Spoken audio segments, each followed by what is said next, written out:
நண்பர்கள் அனைவருக்கும் அன்பார்ந்த வணக்கங்க. இன்றைய விற்பனை பதிவில் செம்புத்து கலரில் ஒரு ஜெர்சியில் ஒரு சினை மாடு ஒன்று விற்பனைக்கு வந்திருக்குதுங்க. இந்த மாடு வந்து கறவை கேரண்டி கொடுக்கக்கூடிய மாடு. பல்லு வந்து அரைக்கடைன்னு சொல்லியிருக்காங்க. 9 மாதம் சினையாக இருக்குதுங்க. இந்த கன்று பிறகு ஒரு 2லேருந்து ஒரு 3 நாட்களுக்கு கன்று போட்டுரும் அப்படின்னாங்க மாட்டுக்கார தரப்பில் சொல்லியிருக்காங்க. மாட்டுக்கு சுழி தவறலாம் எதுவும் இல்லை, சுழி சுத்தமான மாடுன்னு சொல்லியிருக்காங்க. நல்லாவே ஒரு மேய்ச்சல் முறையில் வளர்க்கப்பட்ட மாடுனால எல்லா கிளைமேட்டும் கொண்டு போய் அடாப்ட் பண்ணிக்கும். தண்ணி தவள் நல்லா அருமையாக எடுத்துக்கூடிய மாடு. ஆண் பெண் யார் வேணாலும் பிடிச்சிக்கலாம். மடி கூச்சல் இல்லாத மாடுன்னு தாங்க மென்ஷன் பண்ணுறாங்க. நல்லா சூப்பரான குவாலிட்டியில் நல்ல ஒரு கறவை வர்க்கம் கொண்ட மாடு அப்படின்னு தாங்க மாட்டுக்கார தரப்பில் சொல்லியிருக்காங்க. நீங்கள் பிடிச்சிருந்தா கான்டாக்ட் பண்ணுங்கள்.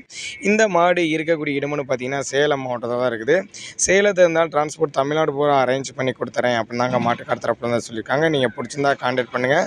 நல்ல அருமையான மாடு. மாடு வந்து 3ஆம் ஈத்து அரைக்கடை. ஒரு 13லேருந்து ஒரு 15 லிட்டர்லையும் கறவை எதிர்பார்க்கலாம். இந்த மாட்டினுடைய விற்பனை விலையை பொறுத்தவரை ஒரு 65,000 சொல்லியிருக்காங்க. 65,000 சொன்னாலும் ஃபிக்ஸட் ப்ரைஸ் கிடையாதுங்க. கொஞ்சம் முன்ன பின்ன அனுசரித்து பண்ணிக்கலாம் அப்படின்னு தாங்க மாட்டுக்கார தரப்புல வந்து சொல்லியிருக்காங்க. நீங்கள் பிடிச்சிருந்தா தாராளமாக கான்டாக்ட் பண்ணுங்கள்.